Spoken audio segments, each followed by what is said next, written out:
As fall continues, it's a good time to remind families about the importance of pedestrian safety, talking to your children about being cautious while walking to school and back home. Lisa Clint Simpson with Safe Kids Southeast Wisconsin joins us now. Thanks so much for coming in. Thank you for inviting me. So this conversation we're having today, it comes on the heels of Walk Your Child to School Day, which was yesterday. Yes, that encourages walkable communities, but as part of Safe Kids, we like to take the opportunity to remind people about pedestrian safety messages and for drivers to slow down. And so there are things that I think most people know to think of, like look both ways, make sure you have a buddy. What are some tips that you would tell families to keep everyone safe that they may not think about? Sure. I think something that parents may not know is that most children, until they're at least the age of 10, can't accurately judge how far cars are away and how fast they're coming. So we really don't recommend that kids walk until they're at least 10 by themselves. Mm-hmm.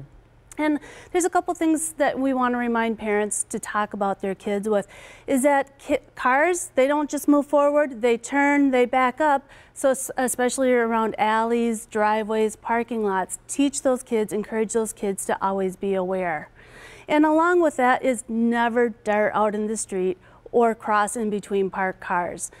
Always making sure that they know where it's safe to cross at. Those are all good things to talk about, or to talk with children about age-wide. Mm-hmm. But what about teenagers specifically, right? They're glued to their phones or anything else that comes now in the palm of their hand. So believe it or not, teens are at most risk for pedestrian injuries and deaths. So we really want to encourage them that when they're out walking, put those cell phones down, take their ear pods out, and be aware. Don't be distracted, but be aware when you're out walking.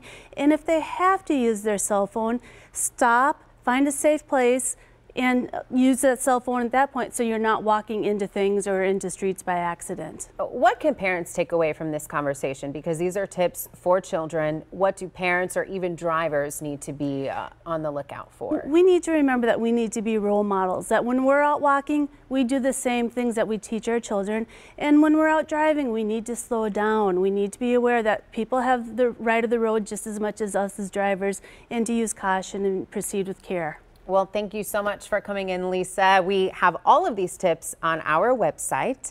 Just head to tmj4.com.